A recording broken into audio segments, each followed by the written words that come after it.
This is a SandyBoy Productions podcast. Hey, friends, welcome to All Have Another podcast with Lindsay Hine. I'm your host, Lindsay. Thank you so much for joining us today. Super excited to share this episode. First of all, if you're going to be in Indianapolis this weekend for Monumental Marathon Weekend, you've probably already missed the shakeout run. We're doing it at 9 a.m. This morning on Friday. But you can come celebrate with us post-race at Bottleworks Hotel at 4:30 p.m. We've got guest Emily Enfeld that's going to join us. We're going to do a short 30-minute live recording. But this celebration is about you. So we're going to have all kinds of fun ways to celebrate your race. So if you have a little downtime before you head out to dinner, come have some appetizers and drinks and celebrate your race with us at Bottleworks Hotel at 4:30 p.m. Get the link to register in my Instagram bio, Lindsay Hine 626, or in the show notes of this episode, SandyBoyProductions.com. You can use the code Lindsay10, LINDSEY10, to save $10 on that registration. All right, today I am introducing to you my friend, Carolyn Coffin. She hosts the podcast Inspired Souls. She's from Canada. She has run several marathons herself, and she has been bringing conversations for years on the Inspired Souls podcast. She does interview a lot of Canadian athletes, which I love because anytime I have a Canadian athlete on my show, you all reach out to me, you Canadians, and you're like, thank you for highlighting us. I love it so much.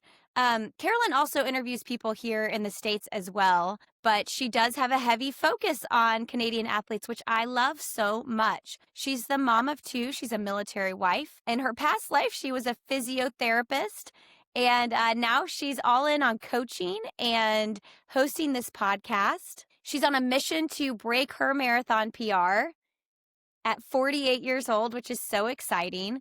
I'm so excited to welcome her into the SandyBoy Productions podcast network. We are growing this network and having so much fun connecting with one another. We've got a tab on our page, SandyBoyProductions.com, which links to Carolyn's podcast and information about her. We are just so honored to welcome her into the network. We are quickly growing this network with lots of women-hosted shows. Listen, I'm not going to deny a man to join the network, but right now we are heavy on the women-hosted shows, specifically in the run space. If you ever have any questions about the network, just email me, Lindsay@SandyBoyProductions.com, or you can connect with my amazing editor and assistant, Emma@SandyBoyProductions.com. In this episode, we get to learn about Carolyn's podcast, Inspired Souls. I hope you'll go listen, download, and subscribe. But also we get to hear her story, and I love that so much. So please enjoy the conversation. Hey, before we get started with Carolyn, we've got an amazing new sponsor. I have been trying to find a watch sponsor for some time now, and it's finally worked out with Amazfit, and I cannot tell you how excited about this product I am. Their mission is to help people lead a balanced, active life through technology that connects body, mind, and movement. They're trusted in over 90 countries. We've got Grant Fisher and Gabby Thomas using their watch. Also, Ruth Croft, the winner of the 2025 UTMB.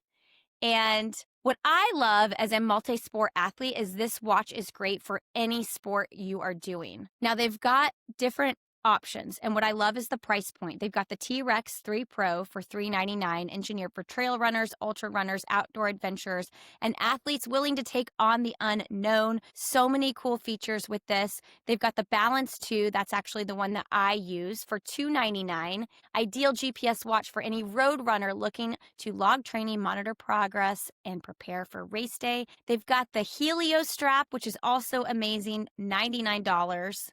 With 24 workout modes. Here's the thing. This brand, Amazfit, has way better pricing than any other GPS watch that I've ever tried, and their battery life is stellar. I've only charged mine twice, and I've had it for like 6 weeks. It's amazing. So check them out. Go to us.amazfit.com and you can use the code ANOTHER for a discount. Now, if you are in the market for a new GPS watch, don't sleep on this. us.amazfit.com. Use the code ANOTHER for a discount.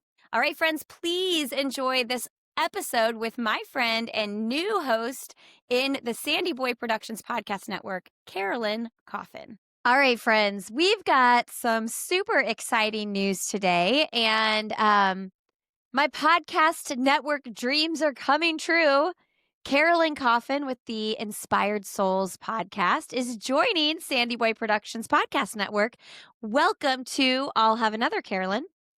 Thank you so much for having me. I could not be more excited about this and excited to join the network. Let's do this. Let's go. Let's go. So, Carolyn is based out of Canada.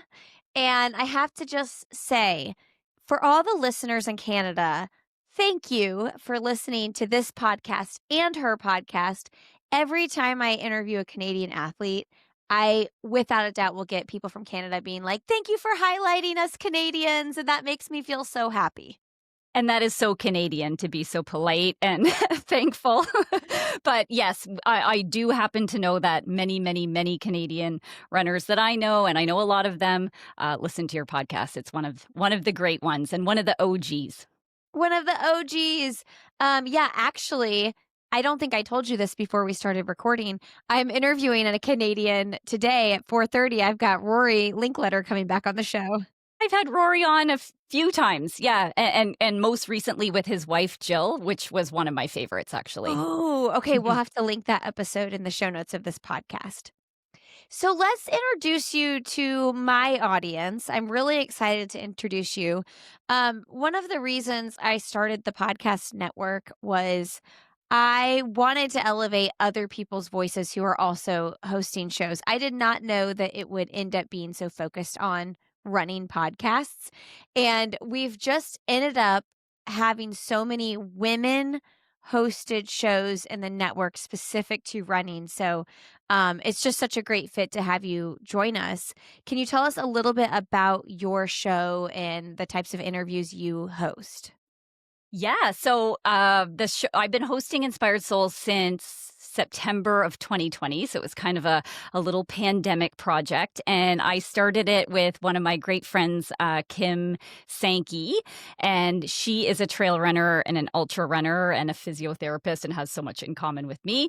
And so somebody, linked us up when I moved to Winnipeg, which is where I live right now. We moved in 2018. So somebody introduced us, a common friend introduced us in 2019. And we just started talking for probably within 10 minutes of meeting her. We were both like, I want to start a podcast. I want to start a podcast. Let's start a podcast together. And it was so great. So we, we got the show up and running after about a few months of planning, and it was amazing. And I think we ran it together for 3 or 4 years. And we would have road runners and, trail runners and ultra runners and track runners. And because we really believed jointly, I guess, that everybody has a story worth sharing. I truly believe that. And we can learn so much from each other. And the original, what we noticed, with me being more of a road runner and her being more of a trail runner, was that there was so much that we could learn from each other.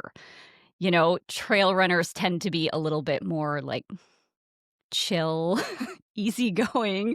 Road runners and track runners tend to be a bit more like, I'm generalizing here, but high strung, really worried about the splits and that kind of thing. And so there was a lot that we could learn from each other. But she would even admit, like, trail runners can stand to pick it up once in a while. It doesn't all have to be the easy, slow LSD type of running. So we did that for a long time. And then probably about a year and a half ago, I took it over myself. It was more like a scheduling thing, Mm-hmm.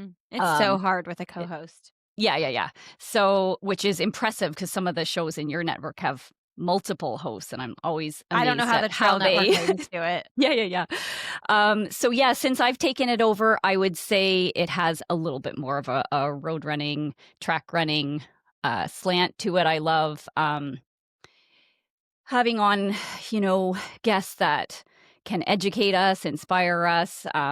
I love learning. I love improving. So I have on, coaches, Olympians, industry experts, everyday runners. Again, I think there's a lot we can all learn from each other. So I hope people leave feeling always like they've learned something, but also that they feel a little bit inspired to get out the door. Yeah, I saw you recently had Ben Flanagan on your podcast, and he just Yes. ran his first marathon, 2:15. Yes, yes, and intentionally, recorded that with him prior to the race, and then I knew I would release it after. Nice. So that was kind of a fun so I got him to give a little I got him to tell his post Toronto Waterfront Marathon, that's where he made his debut, self a little message, you know? Oh, I love that. That's Yeah, such a good yeah. idea. But he did end up winning the Canadian because it was acting as the Canadian Championship, so he Uh-huh. didn't win the race, but he won the race within the race, which was the Canadian Championship. So Oh, that's so not exciting. bad to debut and win. He's gonna have a very now I've interviewed him several times in the past, so he is born for the roads. Like, that guy is so good on the roads. He's a phenomenal track runner and made it to the Olympics in the 5,000 in Paris. But and that was one of the questions that I asked him. I said, "Are you moving to the roads for good?" And he is. So he's really excited about this next chapter. So fun. What percentage of athletes that you have on are actually like Canadian athletes? Oh, I've never done the actual breakdown, but I try to highlight Canadian stories quite a bit. Like, I would say probably at least half of my Okay, that's a guests are lot. Canadian, if not more. Okay. But as you know, I mean, when I reached out to you, I said we've had a lot of the same, guests Yeah. too, because there is just such a deep and rich running scene going on in the U.S. and we follow it. I mean, I follow elite running quite closely, so I always like to have on some of my favorite Americans as well. So Of course. Tell us a little bit about your background because I know you originally, before you did this, you were a physio as well. Yeah. So my educational background is in kinesiology and physiotherapy. So I did kinesiology first and then straight into physiotherapy. I graduated around in 2003. And then I practiced as a physiotherapist in clinics and hospitals till about 2012. And my husband's in the military, in the Canadian military. He's in the Air Force. And we had been fairly lucky up until that point, as far as being sort of stationed. Like, we had our kids when we lived in Belleville, Ontario, which is near Trenton, which is Canada's largest Air Force base. And it was around 2012, 2013, where we knew we were going to start getting moved quite a bit. And I was like, I just don't want to, move and then have to rebuild a practice, live there for 2 years, move somewhere else, rebuild a practice. And at that time, I was really getting interested in more of the preventative health side of things. Like, even as a physio, I would recognize that, especially in the hospital, you do like chart reviews and you see this past medical history, a mile long, diabetes, heart disease, stroke, high blood pressure, all of this. And, when I started to think about like what could people like that do to improve these conditions, it's always like exercise and eating well and sleeping better and managing your stress. And I don't think that's a surprise to anybody, but I was kind of fascinated with the practice of it. Like, how do you, everybody will say, "Oh, I know, I need to sleep better. I need to manage my stress." But it's like, how? And so at that point, I got into health coaching. I became a certified health coach in order to have sort of more of a remote business when we started moving with the military, that I could help people, do the things they know that they should do. But it's really quite I found the psychology of it fascinating, like habit formation and building breaking bad habits and building new habits was a lot of the coaching and teaching that I was doing to my clients then. And then when we moved, it was kind of over about a 7 or 8 year period. I started to realize I had some people that I was working with as a health coach that maybe they wanted to drop 50 pounds or something like that. And then I had equal number of people that were like, can you help me, take 30 seconds off in my 5K? And I was like, wait a second. When I'd go to make a social media post, I'd be like, who am I even talking to here? I had a Yeah. really diverse mix of clientele. And it was around maybe 2018, 2019, where I was like, I really love working with runners. And so, but I'm not a running coach. So I turned the running people away. I'd be like, I don't know. I run, but I'm not a running coach. And so then I made a decision around then, around kind of when we started the podcast, that I would become certified as a running coach. And so pretty much since then, I've been exclusively working with runners. So I coach a small roster of runners. I love working with really committed, dedicated, everyday runners who just want to be the best that they can be. So I have sort of a performance slant to my coaching. Okay. Interesting. Yeah. Yeah. Well, and they're so lucky to have you as a coach because of your background too. Yeah, and I mean, like, truly, there isn't a human I've met yet on planet Earth that can't work on their habits, myself included, right? So it's really, and I always say to people, like, I didn't just forget everything that I learned in physio school Right. just because I'm not a practicing physio with a license anymore. It did take me probably 7 or 8 years. I kept paying my dues and because I couldn't Oh, let it go. Like, I I would worked have a so hard time with hard. that too. Mhm. Yeah, but it just became clear after a while, okay, I'm not gonna be going back to practice as a physio. But you know what? If I could go back now and do it all over again, I probably would, because I see now on social media, like, people can really niche down and be like a running Um, physiotherapist. And I'm like, that's what I would be if I well, could what go would you back and do. have to do? Could you just go get recertified or Well, that I mean, I know it's I like could. schooling. I could, but because it's been over 5 years since I've been practicing, I would pretty much be starting over from scratch. It's not Oh, impossible. I'd have to take all the licensing exams again. Again, not impossible, but I but do really you like wanna what do I'm that? doing. Yeah. No. You're right, right. No. So you're also at 48, still hoping to run your fastest times. Tell me more. Yes. Okay. So, yeah, my running history is a little bit funny. So, if you'll indulge me going way Yeah, back to, go. to the beginning, Do it. my parents used to. I grew up in Brockville, Ontario, and my parents. I have two brothers, and my parents would. My dad sat on the board of the YMCA, so he was quite invested in their programming, and they had this 5 kilometer race every spring. And they would make us do this 5 kilometer race as 7, 8 year Nice. olds. That was like kind of my first memory. And I just remember, like, we didn't train for it. And it was called the California Run because it left from the YMCA and it went up California Avenue and finished at the Y. And oh my gosh, I hated it. Like, hated it. It was so far, and it was always in the spring. It was like kind of the first hot day of the spring, so you're not acclimated whatsoever. So I would come back like cherry tomato, red Mhm, face, mhm. just absolutely wanting to throw up and die.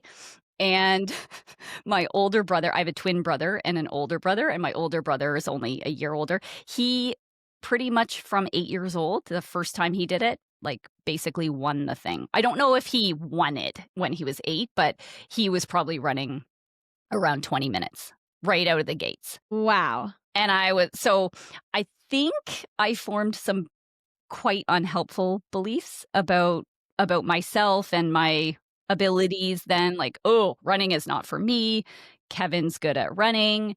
I was athletic, like, I'll keep going with gymnastics and, tennis and squash and sailing, and we did a lot of sports, volleyball, I guess, and, gymnastics were my main sports, but I was like, "Ooh, not so much with the running."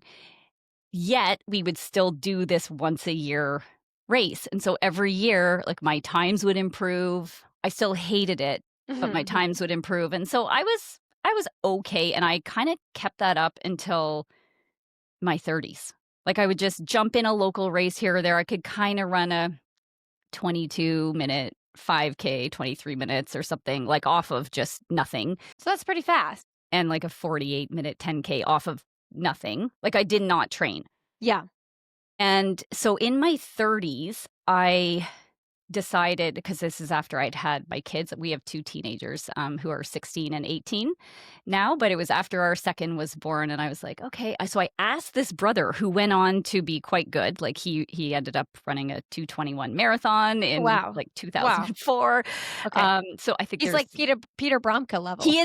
he reminds me of Peter Bromka in almost every single way. Oh, funny. Yeah, like, just kind of, like, the Uh-huh. nerdiness, like, I heard you Uh-huh. on Relay talking You're about, a like, big I nerd, mean it in the Peter. nicest way, but, like, the nerdiness, like, the real old He's into school. it. Yeah. And so he did, obviously went on to do great things, and, I said to him, I never thought until my mid-30s to ask him for help, Mhm. which whatever, I just had this fixed belief, like, I suck at running, Uh, and I said to him, like, I jumped in a 10K. I ran like 48 something. And I said, "Do you ever think that I could break 45 minutes in the 10K?" And he said, "Yeah."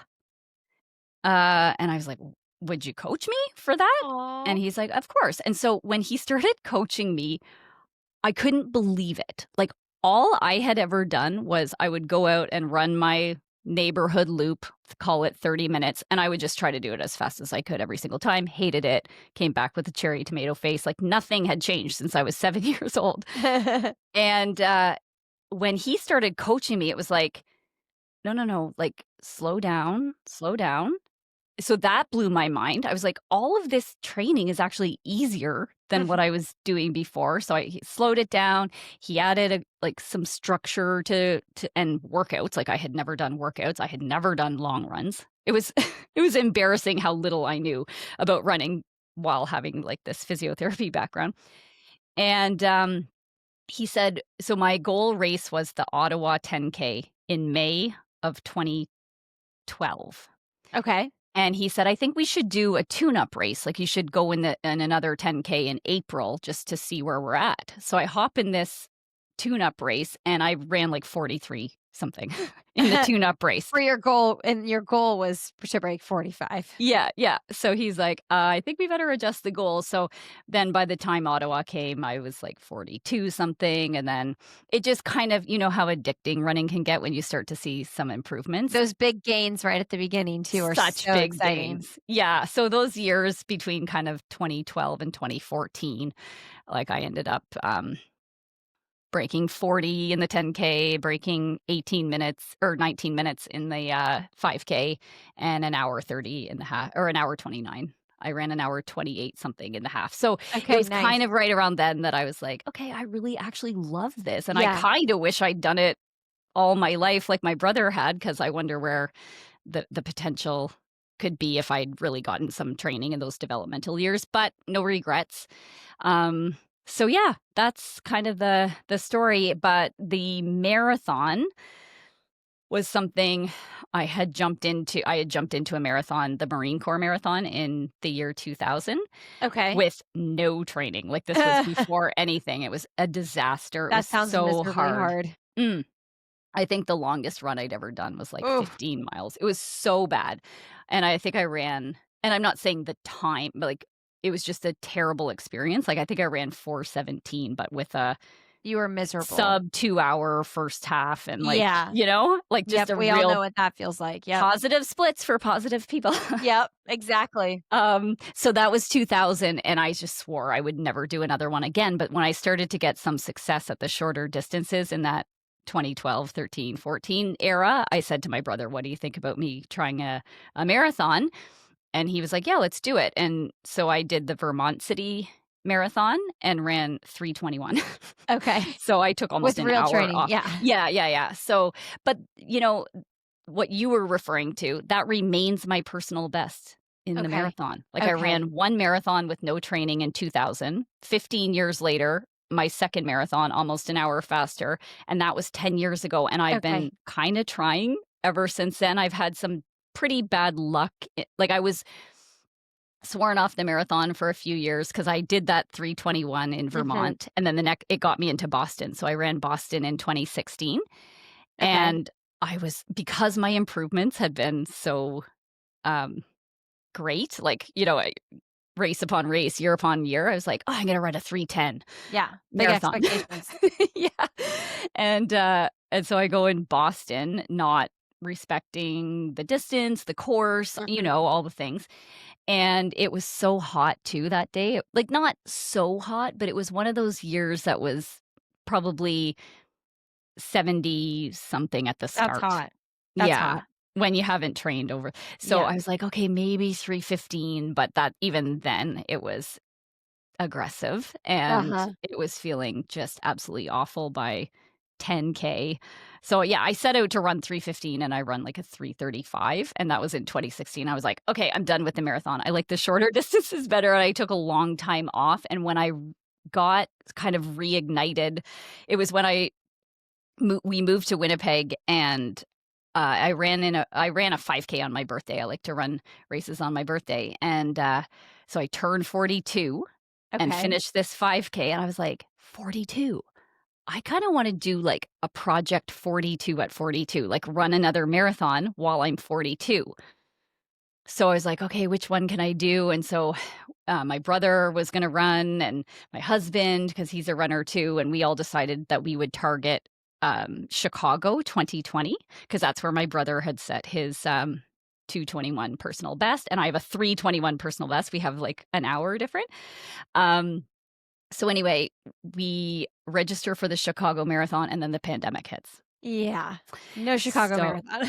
no, but you know what? They held out and they held out. Like, I pretty much did all the training before they They waited canceled. to cancel till Mhm. too late. Okay. Yeah, so that was sort of bad luck, and I had because I didn't have a qualifier, I had gotten into that Chicago through a charity. I was gonna run for Catherine Switzer's 261 Fearless, and, because I'd raised all the money, I felt compelled to run it as a Yeah. virtual, but I didn't wanna run it as a virtual. I know that much about myself.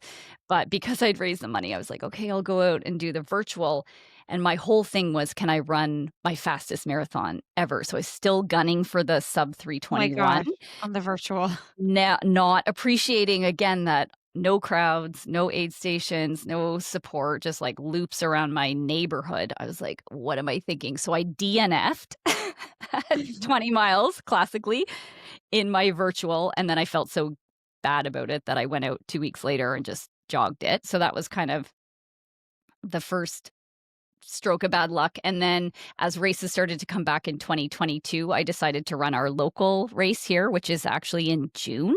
Like I live in Canada, like Canada. So our race here has always been in June and it's sometimes an okay weather day, sometimes a cool weather day in June, and sometimes a very hot weather day. And this was one of those very hot weather days. So I was fit, I was trained, I had hired a coach, a different coach, and I was ready to throw down at the 2022 Manitoba Marathon, and they canceled the race halfway through because of Is the it the heat. heat? It was so hot. Oh my gosh. So I was like, "Oh my goodness," and then there's no more races after June, really, until the fall, and so I regrouped and did CIM Mm. in, December of 2022, and I ran a 3:23, so close. Then I trained for, Toronto Waterfront in 2024, and I got injured right before, like 2 weeks before, so I had to DNF that, and then I ran, Chicago last year, and I was gonna do it.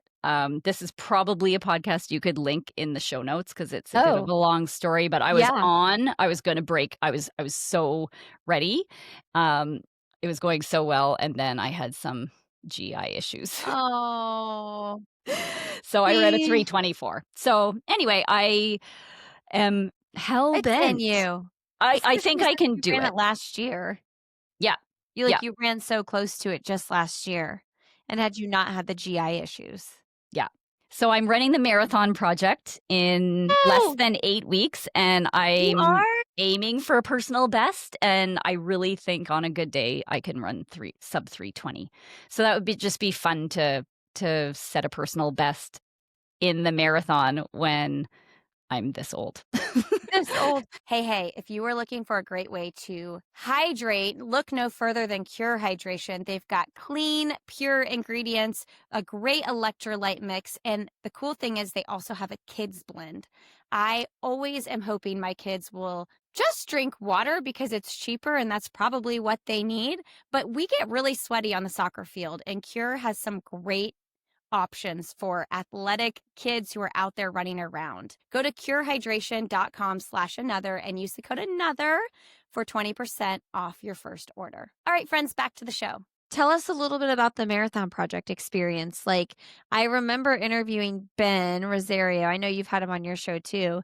And them talking about the type of experience they're going to give all the athletes, not just the elites. What's the experience been like, and what are the expectations? Yeah, Ben's quite a visionary, I think, in terms of Yes, the for way that sure. he thinks. And yeah, so he's essentially giving an elite level experience to the everyday kind of runner. You know, there are qualifying standards to get in. I think it was 220 to 330.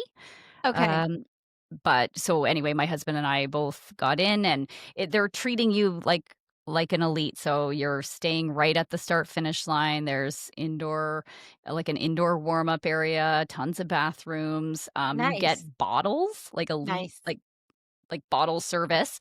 There's pacers. Like even my husband is a sub like 240 marathoner, so Oh, wow, he's he's not fast. used to having pacers necessarily in a race, but like this race, there will be pacers, which should be very helpful for people like that often are kind of running like they usually find their little group in, say, a Chicago marathon or something, but there's not a dedicated pacer for that as Yeah. far as I know. So just a lot of extra perks that should help us run fast. Is your husband still that fast? I think he'll actually, and I'm curious how this is going to go. So they are having a pro race separate from this Okay. mass race, which he So does calls the it Gold start Wave. sooner or No, so our race is on the Saturday and the pro race is on the Sunday, which I actually but that's so love. fun. Yeah, because It's then you can so just fun. cheer. Yeah. Yes, because this So is the smart. kind of audience that is really hooked in with Yeah, the everybody's elite. gonna be into it. Yeah. Yeah, yeah. So, yeah, we go on Saturday, pros go on Sunday, but I coach my husband and he is fit right now. Really? Yes, he is fit. And so I was kind of hoping that because I think he might be kind of with those OTQ 237 women. The women, okay. I think he'll be in that kind of fitness. Or at least between the 237 and the 240 is probably Yeah. how I'll advise him to go out. Like maybe just be a little in front of the 240 group, but don't be with the 237 till maybe the end. But I'm not sure if the 237 group is just going to be in the pro race or whether there'll be some 237 OTQ chaser women in the Gold Wave. I'm not sure how that's going to work yet, but yeah. That's so cool. Is he also 48? No, he's a little bit younger, so Oh, he's 44. okay. Yeah. But yeah, he's still running Still very really much a well. master. Very much a master, and he runs on the Canadian military international like traveling team. So they just ran a 20K in Paris, and he did super well. He ran like about a minute faster than we thought would be an Wow. excellent day for him. So yeah, he's still running well, so dedicated. Like this is the type of person I love to coach, right? Like that person that is just He like wants it. determined, they fit it in, and I mean, I live with him. I get a front row seat, and he's like he works full time in the Yeah. military. He's very busy. He travels a lot for work. We have 2 teenagers. He shows up at their volleyball, and they're like he is present with our family, and he sleeps 8, 9 hours a night. Like, he's getting it all done somehow. It's pretty amazing. Oh, so good. Do you guys get to run together? A little bit. So, again, I mentioned that I'm his coach, so I can kind of, jig it a little bit where Yeah. I'll be like because essentially You're like, "I his have a tempo day. Can you exactly. do an easy run with me that day?" Yeah, exactly. So, the way it works is that my marathon pace is like his easy pace. Yeah, that's So nice. I try to line it up where if I have a big like marathon chunk of work to do, I'll be like I'll line it up with his warm up or cool down or Yes, something. please. But that Yeah. takes a little extra planning, but we run together when we can. But actually I did a half marathon last weekend cuz he'd just come back from Paris. Um and then I was in a race a local race here, and he had signed up for the local race, but the Paris thing was kind of last minute. So I was like, oh, I don't think you should race a 20K in Paris, and then the very next weekend race a 21K half marathon. So he paced me in Nice. the race, which was amazing. Like So fun. he's an Yeah. excellent pacer, and so I fully trust him. I don't always trust pace bunnies, and I'm a pretty good pacer, so I didn't need it, but just the comfort of having him running beside me, or especially at the end, like helping me get everything out of myself at the end, was really awesome. And what'd you run? I ran 1:33:24. Good. But the race was actually, we found out afterwards, it was marked incorrectly, and it was No. 160 meters short. Okay, so you ran By 1:34:15. 1:34, yeah. Yeah, I figured '07, but yeah. something like that. Yeah, so you know that then you're in shape for 3:15 I or think so. yeah, something Yeah, like on a that. good day. For I just sure. pulled that out of nowhere, but just No, that's where that's my really good. brain translated. Yeah, yeah, and I think for sure the personal best is still within the realm of possible, Oh, and yeah. it's exciting. And I set a 1,500 meter personal best earlier this year in the So winter on fun. indoor track. So like to set a legit personal best in basically the The mile and the mile. marathon all in the same year would be really fun. So cool. Well, I think that's how you do it too. I mean, you get sharper and better at those shorter distances and Yeah, you flow better in the longer distances. exactly. Yeah, and it's just kind of fun to toggle back and forth. And my heart's always been in the shorter races, but the world loves the Yeah. marathon. It's glamorous. Yeah, and I'm kind of like of the camp that's like, I do like it, but I'm like, it's just a really long run, It's and really I yeah. have to run for about 2.5 hours before the race even starts. Yes. So I Yes. love the 1,500 where I just like go out of the gates. Like I like the feeling of running fast. Yeah, and there's twofold with your husband pacing you. It's like the comfort of that is great. The pacing is great, and you're like, "Dang it, like, why is this so easy for you?" Yes. Yes. Come on now. Exactly. At least seem like you're struggling a little Yeah, bit. come on now. This is hard. Um, well, that's so exciting, and, we love to hear about people shooting for PRs in their masters and beyond years. Um, can you tell us some things about, like, Canadian running that we might not know that we should be, like, learning about? That's a good I question. should I have mean, prepped you with that. yeah.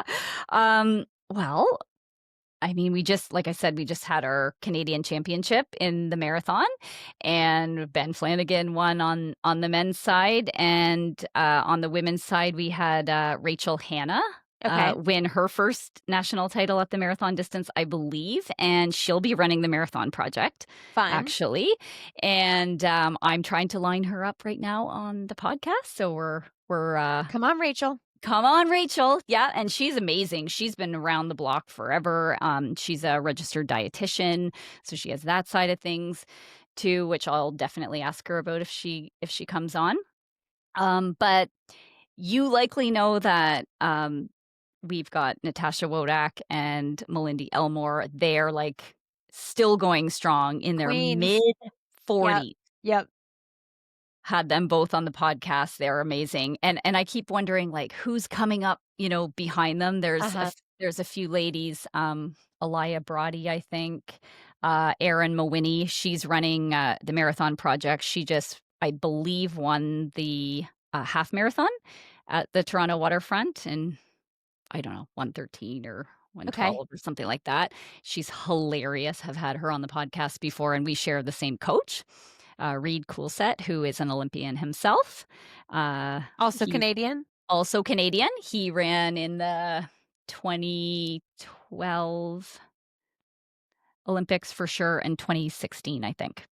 Cool. Yeah. What did you think about Rory's Canadian tux at the Chicago Marathon press Loved it. conference? Could not have loved it anymore. I'm sorry, but that whole storyline, His vibe. his vibe, like, I think he was saying, yeah, Nike dresses Connor Mance, and but like whatever Puma did, or if Rory came up with that himself, the swagger, the So good. the confidence to even openly be going after Yeah. the record, because again, if we're speaking about Canadian running, the North American record was held by a Canadian, Yeah, it was Cam 2 Levins. seconds, yeah, 2 seconds faster than the, USA record. Exactly, yeah, so I found that was really funny in How the he press conference, how Yeah, he he was like, had to, like, kinda get in there "Little dig." and mention that it was 2 Uh-huh, record was 2 seconds faster.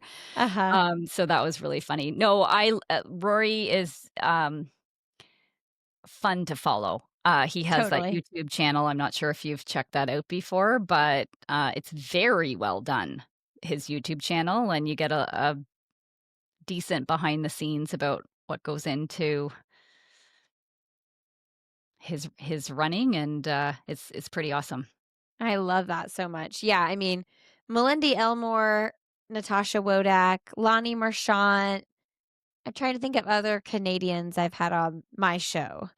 Melindy for sure multiple times. She's Yeah. and Natasha too. Mhm. I love them so much. It's so crazy, like, because I think that Melindy might be 45 or 46. Mhm. Yeah, I think Yeah. she's at least 45, Yeah, I she's believe. killing it.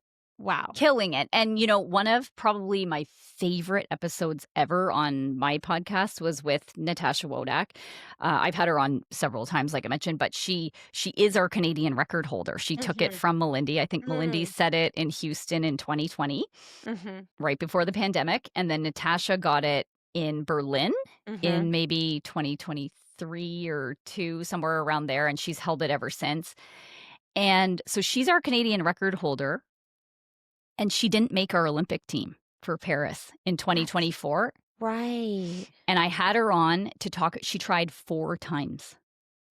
4 times. What does that mean? She tried 4 times She did 4 different marathons trying to hit the Olympic standard to check that box to make our team for to get the Paris, selection. and for one reason or another, which we go into in quite a bit of detail, and it was, like, raw and honest. Like, I had interviewed her after her last attempt. So she knew, like, Yeah. Paris is gonna come and go, and I'm not gonna be on that start line, Yeah, and that's it was tough. raw. Yeah. It's tough too at a certain age knowing that it could be the last Olympic team you go for. Not to say that she won't go for LA, but like you just don't know. You never know. Exactly, nothing's a guarantee in this sport. I think, everybody would agree with that. Your marathon story over the last decade will prove that. Yeah, right? Yeah, so, yeah, and I think it just makes those, like, her Berlin, her Canadian record, just that much sweeter, but sometimes you don't know to be extra grateful for it at the time because you think, "Oh, I'm feeling so good, like, this is gonna happen again." I think she ran 2:23:12, Yeah. and the Olympic standard was 2:26:50, so all she had to do was go out and run 3.5 minutes slower, and It just for didn't work out. it just didn't work out for various So different reasons. frustrating. Yeah, Oh, that is so, so hard. yeah. So tell me a little bit about like motherhood and running in your life and what that's looked like.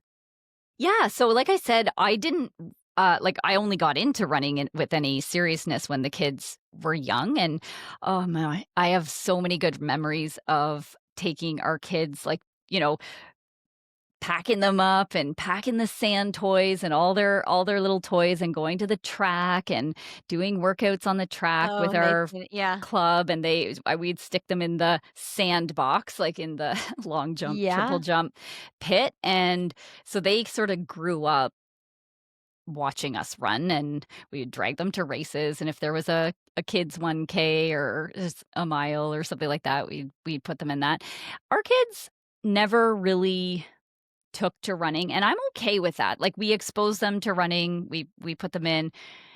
They've been in different track clubs in the different cities across Canada that we've lived in with the military, and They like it, but they're not standout stars. Like, our daughter was pretty good, but then she didn't like it, you know? Yeah, And then she found volleyball and she found flag football, and fun. our kind of household rule is like you'll do something active, you Something. know? Yeah.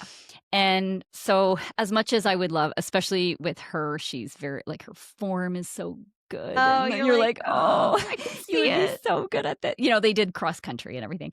Um, but she didn't like it. And I would never want to make my kids do something that they didn't like when they like like in her case she likes the team sport aspect of volleyball and flag football so much better, and I couldn't argue with that. I mean that's a beautiful thing about running is that it'll always be here for Yeah, us. come back to it. Yeah, and she can pick it up later like I did, and maybe she won't be as good as she could have been if she started earlier, but it doesn't matter Or really at maybe the she'll end. be better because she didn't wear her body down and her emotions down and all that. Yeah, and I do think, sometimes when we specialize too early, and we've heard all of those stories, right? That then, like you said, they burn out or, I think playing different sports, she did gymnastics growing up, like learning to move your body in just a lot of different planes of motion and getting like just being competent with your movement is that you learn through playing lots of different things. I think that's more important to me than them being the best at anything. For sure. Yeah, I mean, I always say too, the beauty about running is like there's not like any specializing. You know what I mean? Like with like soccer or gymnastics, like you got to learn all these skills and with running you just have to get fit. Yeah, exactly. I mean, there's Exactly. mechanics and biomechanics and stuff like that that we have to think about, but you're not like losing learning a certain skill like you are No. in some of these other sports. Yeah. And you hear about that all the time, even from our favorite athletes, right? Like Des Linden talks about, yeah, she didn't specialize in running till much later. I think she was playing soccer. And you hear just that kind of a version of that story over and over again. So I'm in no rush for them to find running. And if they want to find it someday, they will. And again, that's something about my podcast that I love. I just love all the different ways that people find running. It's not just like, oh, I was a phenom as a child and I went Mhm. through high school and college and then I went pro. Like, no, there's so many different ways people find it and it's wonderful. All right, friends, if you are looking for a great way to unwind and feel relaxed, you got to check out Cornbread Hemp. I love their seltzers for a nice, relaxing way to kick off the weekend. They also have great gummies, CBD gummies, and THC gummies that are incredible. They've got the sleep CBD that I love so much. But more than anything, I love their seltzers because it's an alternative to alcohol. It doesn't affect my sleep and just gives me a nice, relaxing feel for the evening. Go to cornbreadhemp.com/another and use the code another for 30%. What do you do outside of running and podcasting and coaching your husband and momming and taking care of your house and cooking and all the things? Well, that is pretty much, I always joke, I'm like, I'm kind of one dimensional. No, we like traveling. So we do quite a bit of traveling. Next up, we are actually going to Chandler, Arizona to, Yes. to have like a dedicated training camp for Oh, the marathon before project. oh, you're in, all in. Yes. So what do I like doing outside of running? And then I answer with a running thing. So are just the 2 of you going? No, we're going to bring the kids. So how long are you going for? Just a week. And so you're gonna go, like, run the course and oh my We're gosh. staying at the plate, like, at the hotel that we'll be staying at, so we're gonna check out the course, and I know quite a few Canadians running the race, and they're like, "Get a GoPro," and, like, "I wanna see these, like, you," That's because fun. it's roundabouts, I think, that Okay. like, it's just a Like, how two-mile many? loop. Well, I think it's like a Oh. two-mile loop with a roundabout at each end, and so we just do that loop. Oh, wow. It's a 4-mile loop because we go up one side and down the other side, but it's like a 2-mile stretch of road from my understanding, Okay. and then You with the have a roundabout, GoPro? No, I don't. Are you gonna get one for this I reason? don't know. I don't know. I'm definitely just gonna take a video and because that's everybody's question. It's like, "How tight are these roundabouts?" And I should just call up Natasha Wodak because I think she ran it in 2020. Um, Okay, it's the same course. mhm. I mean, surely they're not too tight because people ran so fast. So fast. I don't think it'll be that tight, but we gotta check it out for ourselves. Yeah. Oh, that's so fun. So, I mean, we compared your brother to Peter Bromka, but you might be just as much of a nerd. I feel like I'm a bit of a late bloomer, but I'm kinda getting there on the nerdy side of things, yeah. Oh, it's so good. Is there anybody that you, like, follow or look up to as far as, like, this PRing at an elder age in running? Well, you know what has been very interesting? So I had on Matt Fitzgerald, the Mhm. author, Mhm. because he wrote an entire book on his experience. It's called Running the Dream. So in 2017, he I remember went that. and trained with Ben Rosario's NAZ Elite. Mhm. His goal was to try to break 240 in the 2017 Chicago Marathon, and he trained like a pro, and I he called remember himself that. a fake pro runner and everything. So I had him on to talk about it because I found that book really interesting. And, so again, just in the back and forth of that conversation, I sort of shared the story, like, Matt was saying 240 was he called it his white whale, like, he had Mm. tried and tried like, he Mhm. should on paper be able to break 240, but Yes. he just never could, never could, never could, and I was like, "Ah, I have that with 320." And what's been so interesting, that episode came out maybe 5 or 6 weeks ago. I've had so many people reach out to me on Instagram, women that are like that I don't know them. They're like, "I heard you and on this and you can do it and here's Aw. my story and I did it." Like this one woman was like trying to break 320 and she ran a 313. And she was over 50 years old and she reached out. She's like, I'm sorry, I didn't know if I should reach out or not, but Aw. I just thought, you could use some hope and stuff like that." So there's been several stories similar to that, so I'm glad I said something because I usually like to keep my goals pretty close. Like I know what I can do, but I'm like, I don't want to put it out there because then if I fail, it seems, And then you harder feel to, pressure that you don't need. yeah. But I'm kind of glad that I did put it out there because these messages that are coming in are incredibly helpful and hopeful. Oh, yeah, I mean, it's this, like, double-edged sword, like, what you put out there and what you don't, because you're kinda some things you wanna keep private, or you're just like, "I just want this to be my thing," but then the second you do share it, someone else comes to you with, like, "This meant a lot to me," or "I went through the same thing," and it does, like, give you the encouragement you need. It's like finding that balance of being able to share enough without, um feeling like not that it matters what anybody else thinks if you're oversharing, but feeling like you don't have that icky oversharing feeling.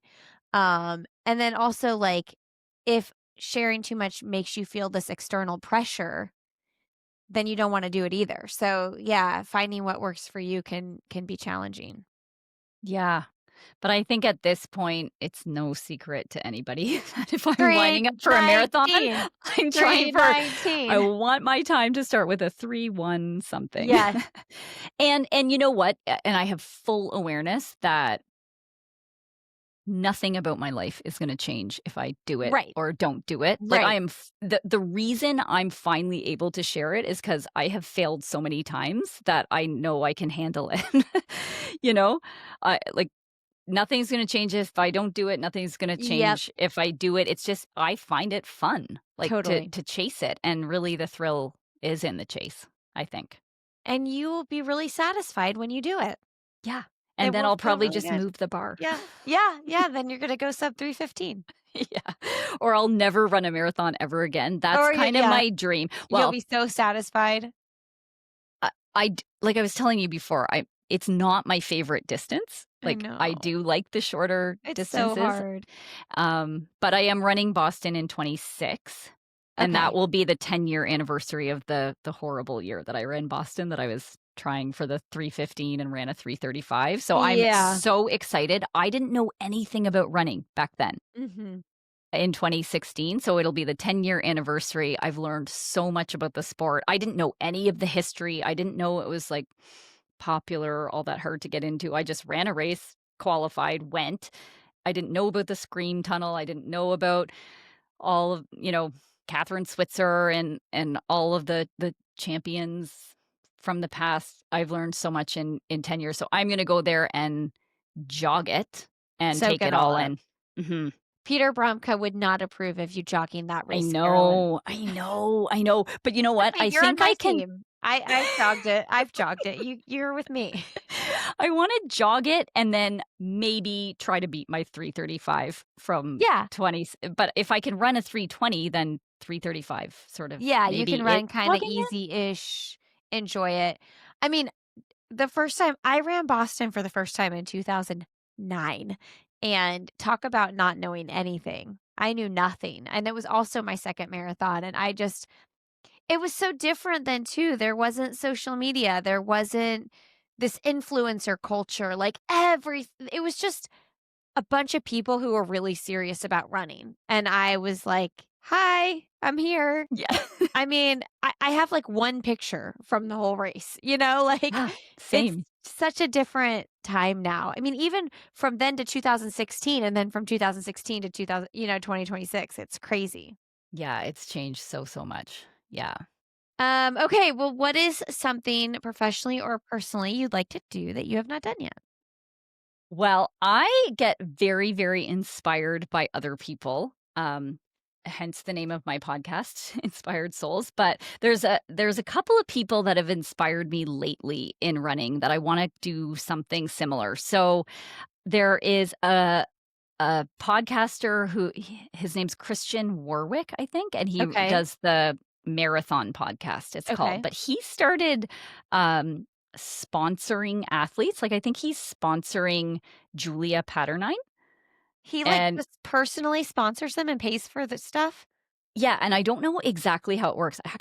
I'm trying to get him on the podcast to understand how he's doing this, but I've always thought it would be so cool to grow Inspired Souls to a level where I can be more generous and philanthropic. Like, I grew up in a family that is very philanthropic, and I would like to be able to somehow intertwine running and philanthropy and giving back and that kind of thing. So, I love that. because I follow running anyway, I do it for fun. Like, I there are, certain athletes that you have more of a connection with, and it'd just be fun to be able to make their day.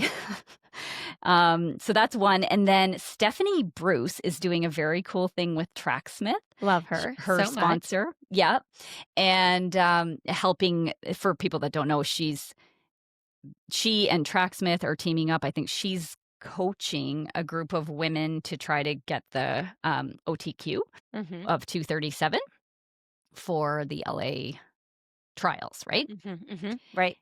And, I like, on a kind of scaled down level, I Mhm. find my roster of people that I coach are, everyday runners, but I do get a lot of women, moms, they're working, they're juggling a lot of things, but they're really, really dedicated to their running, and I would love to do a very similar thing because a lot of them wanna break 1:40 in the half marathon. Love So it. I would love to do, like, a kind of a coaching program together with maybe local businesses and maybe a shoe brand or somebody that wants to sponsor it, to run a fall 2026 half marathon in my, local town here of Winnipeg and help those ladies. Because Love it. yeah, Well, we all know that, like, when we have a group or a team, like, that camaraderie is such a huge part of the training. yeah. So, so, so true, and, I sort of piloted this, with one of the athletes that I coach, and I actually paced her to a sub 140. She would have been thrilled with sub 140, and she almost broke 139, last month in September, so Amazing. it was so gratifying, but, like, to be able to do that on a little bit of a larger scale is something I would love to do in 2026. So, so good. I have paced 1 half marathon. and it was 140. And I remember when I did it, I was like, I'm kind of scared. Like, this is kind of fast to hold a stick the entire time. I mean, I can Yeah. maybe do that now. But it was one of the most, it's the only official race I've ever paced. And it was one of the most gratifying experiences I've ever had. I think the woman's name is Debbie that I got under 140, and she was so nice and so grateful and so excited. Also a master's runner. I think she was probably in her 50s at that point. I still think about that though to this day. That's a big barrier. 140 is a big one to break. Yeah. Yeah, because especially, like, these are, like I said, the archetype of runner that I'm thinking about because I have so many of them on my roster. It's like they're juggling so much. They've got a lot going on in their life, and they're treating running, like, quite seriously, Yeah, and I just have so much respect for that. such hard workers. Yeah, and All and right. typically don't get recognized really Totally. from anybody, right? So Yeah. I just loved, again, everything I do is about elevating, giving people a platform to either share their story or, elevate their running somehow. Yeah. So good. Okay. Do you have any books? Yes, so I brought it with me. This is what's Yay. on my nightstand right now. Have you ever read this Oh, book? It's called no. Don't Tell Me You're Afraid. No, tell me more. It is about um it's based on a true story, actually. It's kind of unbelievable that it's true, but it's about a very young Somali girl. Okay. Like, at 8 years old, discovers her love of running, and she gets her friend or cousin Oh, who's a 8-year-old boy to be her coach, and he coaches her, but it's, like, war-torn and, like, a lot of yeah. political tensions, but her inspiration was Mo Farah, who left Somalia and competed in the Olympic Games, so her whole quest was, I wanna compete in the Olympics," and she did. She competed in Beijing, in the heats of the 200 meters. She came dead last, but she was a teenager at the time, and the whole book is about that and then her quest to, get to the London Games. She had to do this migrant journey and, high Wow. risk migrant journey, and I won't give it away, but Yeah, yeah, yeah. and I'm not even finished with it I yet, but can't believe I've never heard of this book. yeah, it's good. I'm reading it every night, and it's a page turner, so Wow. Okay. Love that recommendation. What is your last message to leave with our audience? I think my last message is just that your running dreams matter.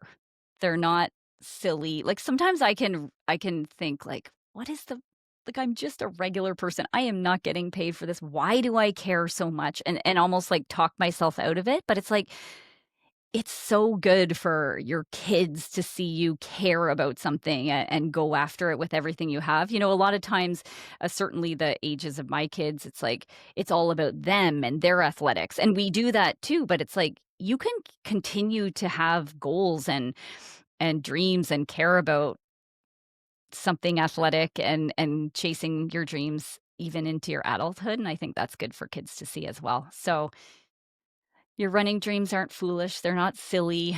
So if you have it in you, have a dream in you or a goal. I mean, I think as humans, we're kind of wired for goal setting and chasing things, so go for it. Go for it. Yeah, I love that. I mean, two things that we oftentimes lose in adulthood is we stop playing and we stop chasing athletic performances. And we can actually still do both of those things and feel really good because we're doing those things.